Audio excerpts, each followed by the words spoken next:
6장 5절입니다. 창세기 6장 5절 말씀입니다. 한 절 말씀 합독해서 읽도록 하겠습니다. 함께 읽습니다. 창세기 6장 5절 말씀 시작. 여호와께서 사람의 죄악이 세상에 가득함과 그의 마음으로 생각하는 모든 계획이 항상 악할 뿐임을 보시고. 아멘.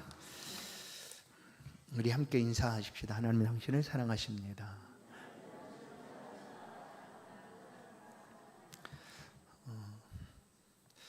타락한 인간의 본성이라는 제목으로 말씀을 나눕니다. 특별히 대소유리 문답 18문입니다. 18문.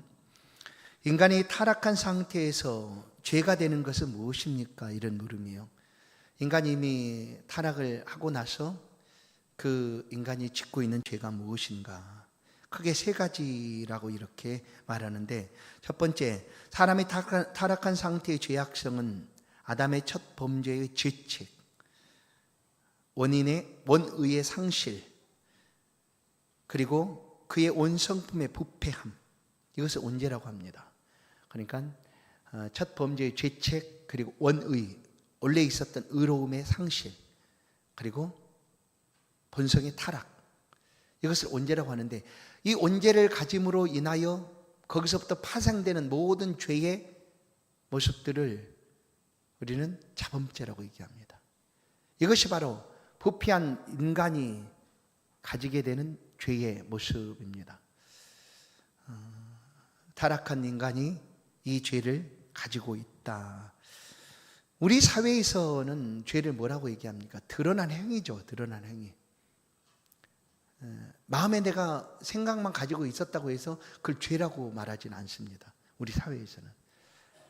그러나 사실 하나님께서 죄를 어떻게 말씀하고 계시는가? 그것을 우리는 들어야죠. 예수님께서 오셔서 이 죄에 대한 말씀을 이렇게 합니다. 성경은 인간이 전적으로 타락했다라고, 죄 때문에 완전히 타락했다라고 말합니다. 그래서 그 타락한 인간이 죄의 행위를 갖지 않는다 할지라도 이미 그는 죄가 있다라고 얘기하는 거예요. 그래서 예수님께서 마태복음 5장 28절, 나는 너에게 이르노니 음욕을 품고 여자를 보는 자마다 이미 마음에 간음하였느니라. 간음이 실제적인 간음이 아닐지라도 예수님은 이미 그 사람 마음속에 그 죄가 있으므로 그 역시 간음죄를 지은 것이다.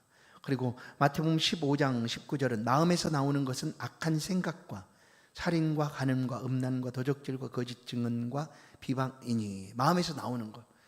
그러니까 마음에서 표출돼서 나오지 않는다 할지라도 이미 우리 안에 있는 것이 죄다라는 거예요. 그게 바로 18번 물음. 인간의 타락한 상태에서 죄가 되는 것은 무엇입니까? 할 때 그 죄입니다. 본래 죄인이라는 거예요. 어떤 행위를 가져서가 아니라 타락함으로 인한 인간의 죄는 본래서부터 가지고 있는 것이다 라고 말하는 것입니다. 우리가 죄를 지어서 죄인이 아니라는 얘기예요. 본래 우리는 죄 가운데서 출생했다라고 얘기합니다. 성경의 말씀이에요. 우리는 어떤 죄의 행위를 가지지 않았다 할지라도 우리는 죄인이다. 어린 아이, 갓난 아이가 무슨 죄가 있을까요? 갓난 아이가, 우리가 이제 생각하는 그 죄다는 것이 그 갓난 아이가 있을까? 없죠, 전혀. 그러나 하나님은 그에게도 역시 죄가 있다라고 얘기하는 거예요. 죄인이다라고 얘기해요. 만약에 그 갓난아이가 죄가 없고 죄인이 아니라면 예수 그리스도는 필요치가 않습니다.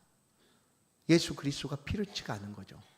이 땅의 모든 인류는 모두 다 예수 그리스도가 필요합니다. 왜냐하면 죄인이기 때문에. 예수님은 그 죄를 해결하시기 위하여 오신 분이시기 때문입니다. 그래서 모든 인류는 겉으로 드러난 죄의 행위를 가지지 않는다 할지라도 성경은 뭐라고 말하는가? 죄인이다라고 얘기합니다. 시편 51편 5절, 내가 죄악 중에 출생하였으며 어머니가 죄 중에서 나를 잉태하였나이다 해서 이런 고백이 나오는 거죠. 내가 죄악 중에 출생이 되었고 어머니가 죄 중에서 나를 잉태하였다. 성경은 출생하는 순간부터 아담의 그 죄가 사람에게 있다. 그리고 그 죄는 어떤 죄인가? 아까 말한 대로 죄의 죄책, 그리고 원의의 상실, 그리고 본성의 부패, 본성의 타락인 거죠. 그러면 아담이 지은 죄가 우리 가운데 왜 오는가는 지난 시간에 말씀드린 대표의 원리에 의해서, 그러나 그 죄가 우리 가운데 왔지만 오히려 이것 때문에 우리는 은혜를 입게 되었다라는 거죠. 왜냐하면 내가 죄를 없이 할 수 없는데 한 분 예수 그리스도께서 우리 죄를 대지해 주심으로 내가 죄 없이 영을 받았다. 그게 대표 원리거든. 똑같은. 그래서 아담의 그 타락은, 아담의 범죄는 우리에게도 이어지게 되었다. 로마서 5장 12절, 한 사람으로 말미암아 죄가 세상에 들어오고, 한 사람으로 말미암아 죄가 들어왔고 죄로 말미암아 사망이 왔다. 그렇게 우리 가운데 죄가, 곧 사망이 다가오게 되었습니다.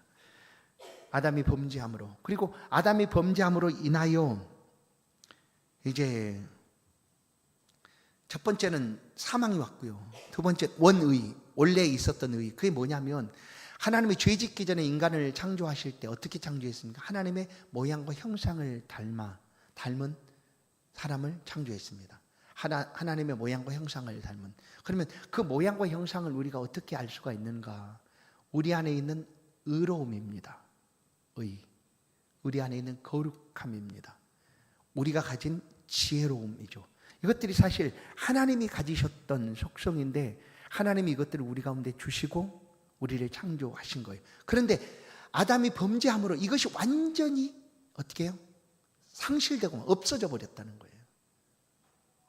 우리 안에 주신 하나님의 그 거룩함, 하나님의 의로움, 그리고 하나님을 알만한 것, 지혜죠. 그것이 우리 안에서 완전히 없어져 버렸다라는 거예요. 그게 바로 아담의 범죄로 인하여 우리 가운데 다가온 죄의 모습입니다. 원의, 원래 있었던 그 의가 사라지고 말았다. 또 한 가지, 세 번째는 뭐냐면 인간은 완전하게 본성이 부패하게 되었다. 전적 부패. 전적으로 다 부패하게 되었다. 타락하게 되었다라는 거예요. 인간의 죄는 언제나 있습니다. 인간 안에 죄가 가득 차 있다라는 거죠. 그것이 바로 전적인 부패입니다. 우리는 아담이 범죄함으로 인하여, 이 원죄로 인하여 우리의 본성은 완전히 부패하게 되었다라는 거예요. 타락하게 되었다. 그러면 이것을 좀 더 생각해 보면 우리는 누군가의 그 죄의 크기를 따라서 죄를 얘기합니다. 그리고 경범죄라는 것은 아주 경한 죄잖아요. 예를 들어서 길을 가다가 침을 뱉었거나 담배꽁초를 버렸다 하면 그것도 죄로 처벌을 받는데 그 죄는 아주 지금 작은 죄라고 여겨져서 그 경범죄의 그 과태료도 작습니다. 제일 작은 거죠. 그러니까 혹시 누군가 막 이렇게 죄 짓고 하면 경찰관이, 요즘은 경찰관을 만날 수가 없어요. 왜냐하면 모두 다 경찰관이에요. 모두 다 그 차 안에 블랙박스가 있고 막 손에 다 블랙박스가 다 있기 때문에 경찰관이 있을 필요가 없어요. 요즘 그 신고정신 너무나 투철해가지고 보면은 바로 그냥 핸드폰에서 저 사람 죄 졌어요. 그럼 나중에 자기는 모르고 지나갔는데 나중에 한 일주일 뭐 이렇게 지나면 경범죄라든지 그 죄에 대한 범칙금이 막 날라오는 거죠. 그러니까 우리가 요즘 경찰관을 보지 못하잖아요. 거리에서. 왜냐하면 CCTV나 블랙박스가 다 찍고 있기 때문이요. 근데 우리는 죄의 크기를 따집니다. 우리 사회에서는. 그러면 하나님도 그러실까? 아니에요. 하나님 모든 죄는 똑같아요. 그 죄의 결과는 사망. 큰 죄, 작은 죄 모두 다 똑같이 죄예요. 모두 다. 그것이 바로 범죄함으로 인하여 인생이 완전히 부패되었다라는 의미예요. 우리는 완전히 죄로 인하여 부패돼 버리고 말았어요. 그것은 한 번만 그렇게 타락하거나 부패된 것이 아니라는 거예요. 일시적으로만 그렇게 된 것이 아니라 지속적이라. 그러니까 모든 인류는 똑같이 본성이 부패하고 타락하게 되었다는 거예요. 지속적인 거예요. 아담이 한 번 일시적으로 그렇게 된 것이 아니라 지속적으로. 그래서 모든 인류는 죄인이다. 그리고 죄는 모든 사람들에게 똑같다라는 거예요. 보편적으로. 왜냐하면 죄가 없는 사람이 없기 때문에 똑같습니다. 모든 사람이 죄를 범하였음에, 그리고 모든 인간의 본성이 부패하였다라고 말하는 거예요. 로마 3장 10절에 보면 의인은 없나니 하나도 없다라고 얘기해요. 의인, 죄인이 아닌 의인이죠. 하나도 없다고 해요. 하나도 없어요. 이거에 대한 동의가 우리 가운데 있습니다. 그래야지만 예수가 필요한 거죠. 죄인에게 예수가 필요합니다.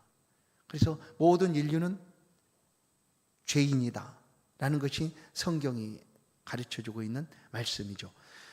에레미야서를 보면 만물보다 거죽되고 심히 부패한 것은 마음이라고까지 얘기해요. 예수님도 마음에서 나오는 것이 무엇인가? 악한 생각, 거짓, 도적질, 시기, 질투, 이런 모든 죄의 모양들이 모두 다 부패한 우리의 마음속에서 나온다라는 거예요. 그러면 인간이 전적으로 부패했다라는 것은 어떤 의미를 가지는가? 할 수 없는 것이 있다는 거예요. 우리가 사람이 전능한 것 같이 요즘 시대에 모든 걸 다 만들어내지 않습니까? 아주 AI 시대가 되어서 이제 어떤 세상이 펼쳐질지 우리도 잘 몰라요. 얼마나 놀라운 세상이 될지. 로봇, 그리고 우리가 알고 있는 깡통 로봇, 이런 로봇이 아니라 휴먼 로봇으로 해서 사람처럼 똑같이 생기고 모양도 거의 똑같고 행동하는 것도 똑같고 막 이런 것들을 영화에서 봤지만 이제 그게 현실적으로 일어나고 있는 일들이라는 거예요. 그래서 사람이 못하는 것이 있을까? 이런 시대가 되었어요. 모든 걸 다 할 수 있겠지. 그런데 전적으로 사람이 죄를 지음으로 부패했다라는 것은 할 수 없는 것이 있다라는 것을 말하는 거예요. 할 수 없는 것. 사람은 절대로 할 수가 없는 것. 왜? 부패한 것 때문에 할 수 없는 것들이 있다라는 거예요. 사람이 부패한 것 때문에 할 수 없는 것들이 있는데 그거는 스스로 선을 행할 능력이 하나도 없다는 거예요. 근데 우리 안에 그런 마음이 있잖아요. 내가 선한 마음을 가지고 선을 행하겠다라고 이렇게 하는 생각들이 있지 않습니까? 그런데 부패한 인간은 절대로 스스로 선을 행할 능력이 없어요. 그럼 나는 왜 그렇게 할 수가 있는가? 나는 지금 여러분들이 우리 마음을 가지고 나는 착한 일을 해야지, 선한 일을 해야지 라고 이렇게 생각을 하고 있단 말이에요. 그렇다면 오늘 이 성경 말씀과 다른가? 우리는 예수 그리스도를 믿기 때문에 그 안에서 우리가 그 말씀을 붙들고 그렇게 하려고 하는 노력이지 스스로 우리가 선을 행할 능력이 우리 가운데는 없다라는 것을 성경 말하는 거예요. 왜? 부패하였기 때문에. 전적 부패라는 것은 막 이런 거다. 전적 부패는 사람이 스스로 선을 행할 능력이 없다라는 거예요. 선을 행할 능력이. 또 한 가지 뭐냐면 사람이 스스로 의로우신 하나님 앞에 나아갈 수가 없다라는 거예요. 사람은 절대로. 그래서 이제 이 기독교의 독특함 다른 거죠. 종교라고 일컬어지는 이 땅에서 종교 속에 기독교가 들어가 있으니까 그 범위 안에서 얘기를 해보면 기독교는 다른 종교가 다른 차별되는 것이 딱 이거예요. 뭐냐면 모든 종교는 스스로 사람이 그런 신을 향하여 나아가는 거거든요. 그래서 신 존재를 만들어 놓고 창조하든지 이 사람 우리 신이었으면 좋겠다라고 얘기를 하든지 생각하든지 그렇게 나아가는 거예요. 그러니까 모든 종교는 사람이 나갈 수 있다라고 얘기하는 거예요. 그러나 기독교는 아니라는 거예요. 사람은 절대로 그 신 존재에게 나갈 수가 없는 거예요. 그럼 어떻게 하느냐? 신이 찾아오셔야 되는 거예요. 이게 다른 점이에요. 그래서 기독교는 하나님께서 우리 가운데 오신 거예요. 우리가 갈 수 없으니까. 우리 너무나 사랑하신 하나님이 우리가 스스로 하나님을 찾아갈 수 없기에 하나님이 우리 가운데 내려오신 거예요. 말씀이신 하나님 육신이 되어 우리 가운데 오셔서 우리를 하나님께로 인도해 주셨죠. 예수님이 길이요 진리요 생명이다 말씀하시고 나로 말미암지 않고는 아버지께로 올 자가 없느니라 하고 예수님 우리를 이끌고 하나님께로 인도해 주셨다. 이게 바로 아담이 범죄한 그 죄로 말미암아 인간이 가지게 되는 할 수 없는 것들이에요. 스스로 선할 능력이 없고 스스로 하나님을 찾아갈 수도 없다. 그러면 우리가 그런 능력이 하나도 우리 가운데 없는데 왜 우리는 지금 이 순간에 악에 떨어지거나 그 사단처럼 그런 악한 자리에 가지 않는가? 지금 악의 최고봉이 사단이겠죠. 그렇잖아요. 사단이잖아요. 근데 우리는 그런 선할 능력이 우리 가운데 하나도 없음에도 불구하고 왜 지금 그렇게 그 악한 사단의 자리에 빠져들어가지 않는가? 이건 뭐냐면 모든 사람이 선할 능력이 없다고 해서 살인자는 아니라는 거예요.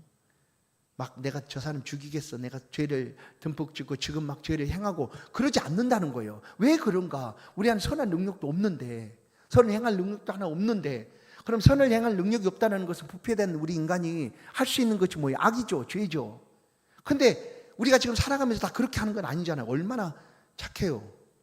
다른 사람 혹시 지나가다 부딪히면 내가 미안해, 죄송해요, 내가 미안해요, 막 이렇게 하잖아요. 그런데 선할 능력이 없다고 하면 어떻게 부딪혀? 나 부딪혔어 지금? 나 부딪힌 거야? 그 악을 막 행하겠죠. 막 너 이리 와봐, 너 내가 가만두지 않겠어. 그리고 모든 살아가면서 그냥 사람들 쳐다보면 나 지금 쳐다봤어? 나 지금 쳐다본 거야? 왜 쳐다봐? 막 이렇게 악한 행동이나 악한 일을 해야 되는데 그렇지 않은 이유가 뭐냐 이거예요. 우리한테 선할 능력도 없는데 왜? 우리는 태어나면서 죄인이고 죄가 가득 찬 우리들인데 왜 그렇게 하지 않을까 하는 거죠. 우리가 사단은 지금 그렇게 합니다. 어떻게 하면 악을 행할까? 온갖 기발한 방법들을 동원해서 그 일을 행하고 있죠. 그게 사단이죠. 그런데 우리는 그렇지 않는다는 거예요. 왜 그럴까? 이것은 하나님이 지금도 우리의 삶에 함께 하시고 우리로 하여금 그런 악을 짓지 않도록 하는 여러 가지 장치와 방법들을 우리 삶에 두셨기 때문이에요. 그 첫 번째가 뭐냐면 이 사회, 곧 이 나라의 법 테두리 아닙니다. 그러잖아요. 법이 없는 나라면 우리 사람들이 사는 사회 속에서 법이 없다고 하면 죄로 걸릴 것도 없어요. 법을 어겨야지 죄인데 법이 없잖아요. 그냥 본성으로 행할 수 있는 모든 죄를 다 해도 아무 상관없어요. 그런데 이 국가나 이 사회 속에 규정이나 규율, 법을 만들어 놓고 그것으로 인하여 우리가 본성으로 부패해서 지을 수밖에 없는 그 죄들을 억제하고 있다는 거예요. 이것이 바로 하나님이 이 땅에 두신 방법입니다. 우리 지금 악한 사단처럼 살아가지 않고 그것들로 인하여 우리의 죄가 억제되도록 하는 장치들인 거, 방법이에요. 그것뿐만 아니라 또 한 가지는 뭐냐? 양심이죠. 양심. 사람의 양심이 아닙니까? 양심. 그게 가장 먼저 있겠죠. 양심. 그렇잖아요. 사람의 양심에 있어서 본성으로 타락해버렸는데도 이 양심이라는 게 사람에게 있어서 어떡합니까? 이게 잘못한 걸 하면 이 양심이 알잖아요. 내가 잘못했다. 누가 말해주지 않아도. 다른 사람은 그 죄가 아니라고 얘기해도 우리 양심은 그거를 정확히 알아요. 이 속일 수가 없어요. 우리가 양심을 속일 수가 없어요. 우리 양심을.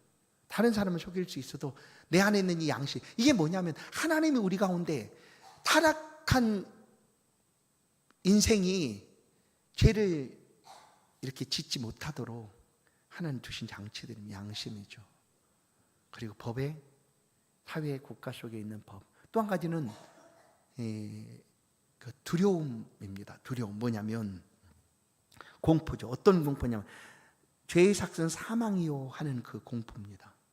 죽겠다라는 공포. 히브리서 2장을 보면 또 죽기를 무서워함으로 한평생 매여 종로로 타는 모든 자들을 놓아주려 하십니다. 이 사람은 이 죽음의 공포 가운데 쌓여 있어요. 그래서 그 두려움 때문에 이제 이런 그 범죄, 죄라든지 이런 것들을 좀 억제하고 있다. 또 하나는 우리가 배우는 많은 교육들 있죠. 교육들, 배움을 통하여서. 그리고 또 한 가지 우리가 죄를 억제하는 그런 여러 가지 것들이 있지만 그 중에 뭐냐면 가족입니다. 가족이라는 그 가정이라는 울타리. 이런 것들이 우리가 그냥 고삐 풀린 망아지처럼 브레이크 없는 그냥 자동차처럼 마음대로 그냥 나가는 게 아니고 이런 것들을 인해서 우리가 억제되거나 또한 제어되고 또 우리 안에 있는 죄의 본성이 이렇게 눌러진다라는 거예요. 그것이 하나님이 주신 우리 가운데 주신 장치들입니다. 방법들이죠. 그럴지라도 사람은 스스로 절대로 선할 수가 없다. 아니, 선을 행할 능력이 없다. 예수님 당시에 그들은 스스로 선하다고 여겼던 이들이 있습니다. 대표적인 무리가 바리새인의 무리죠. 바리새파는 구별된 무리라는 의미도 가집니다. 구별된 무리. 근데 유대인들 중에서 레위인들은 구별이 되었죠. 근데 그 안에서 또다시 우리는 구별하는 거예요. 우리는 거룩한 사람들이다. 우리는 구별된 사람들이다. 하고 스스로를 거룩함으로 나아가려고 했던 사람들이 맞아요. 그러니까 우리는 죄를 덜 짓고 하나님 앞에서 정말로 거룩하게 삶을 살아야지 하고 했던 무리가 바리새파입니다. 근데 그것이 이제 예수님 당시에 어떤 방향으로 발전하게 됐는가 하면 자신들이 혹시 그렇게 사는데 그렇게 살지 못하는 더 많은 사람이 있을 거 아니에요. 구별된, 자기들은 따로 구별된. 근데 이게 다른 사람들의 모습을 자기들의 눈에 비치는 대로 정죄를 하는 거예요. 말씀을 들이대면서 왜 그렇게 살지 못했어? 왜 그렇게 사는 거야? 하고 정죄를 막 하는 거예요. 스스로는 거룩하다고 여기지만 그는 예수님이 오셔서 그들 가운데 하는 말이 있어요. 스스로 거룩하다고 얘기했던 그 바리새인들을 향하여 하는 말이 있어요. 마태복음 23장 25절 화 있을진저 외식하는 서기관들과 바리새인들이요 잔과 대접의 겉은 깨끗이 하되 그 안에는 탐욕과 방탕으로 가득하게 하는도다. 스스로 그들이 우리는 선하다라고 얘기했지만 선할 수 없다는 거예요. 절대로. 범죄한 인간은, 전적으로 타락한 사람은 스스로 선할 능력이 없다. 그럼 우리는 어떻게 해야 되는가? 그럼 선할 능력도 없으니까 그냥 이렇게 죄 가운데서 죄를 짓고 살아가야 되는가? 오직 한 가지 방법이 있습니다. 성령 안에서 거듭나는 일이. 성령 안에서 거듭나는 일.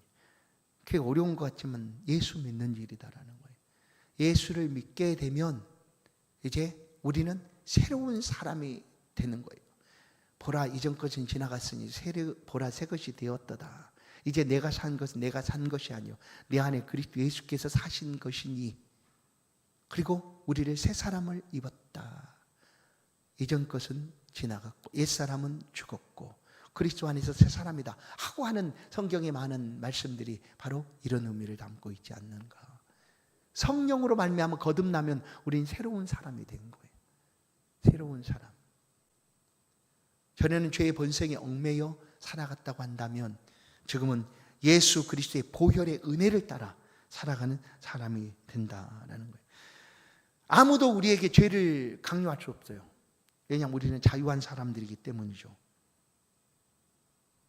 그러나 이 자유를 무시하고 누군가 우리에게 악을 강요할 수 있느냐? 없어요. 그렇다고 해서 우리가 선을 행하게 되는가? 그것도 없어요. 왜냐하면 선할 능력이 없으니까. 선을 행할 능력이 우리 가운데는 없기 때문이에요. 오직 예수 그리스도의 보혈의 은혜로 우리의 죄가 속함을 받고 그 은혜 가운데 살아가는 동안 우리는 하나님의 의로움이 되고 또다시 하나님의 거룩함을 향하여 우리의 삶을 살아가게 된다는 거예요. 그래서 하나님을 예배하는 이 시간은 하나님께서 기뻐 받으시는 시간이 아닐 수가 없어요. 왜냐하면 깨끗해진 하나님의 백성들이 하나님의 이름을 높이고 찬양하는 시간이기 때문이죠. 원래 가졌던 그 하나님의 거룩함과 의로움과 하나님을 알만한 지혜들이 그리스도 예수 안에서 보혈의 공로로 회복이 되어진 거예요. 그리고 회복되어서 하나님을 알아갈 수가 있게 된 거다. 그래서 지금부터는 우리가 그리스도 안에서 예수 그리스도 안에서 하나님을 알 때 아주 힘써서 알아가는 거예요. 하나님을 더 알기를 원하고 가까이 가기를 사모하고. 여러분 지금도 예수를 믿고 우리가 본래 가졌던 그 악한 본성에 따라서 부패한 인간의 본성을 따라서 하나님 앞에 우리는 갈 수가 없는가? 아니에요. 지금은 새로운 사람이 되어서 언제나 하나님을 사모하고 그리워하고 하나님 가까이 하기를 좋아하고 이런 사람이 된 거예요. 우리가 그렇게 달라지게 되었다.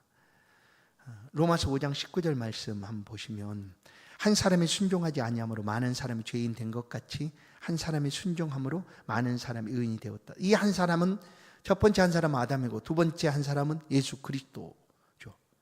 예수 그리스도의 순종하심으로 우리가 그 안에서 죄인이라고 말하니 의인이 되었다는 거예요. 아담이 타락함으로 인하여 우리가 가진 죄책, 그 죄는 전적인 타락, 부패였는데 예수 그리스도 안에서 우리는 이제 의인이 되게 되었다라는 것을 이 소요리 문답 18문은 우리 가운데 가르쳐 줍니다.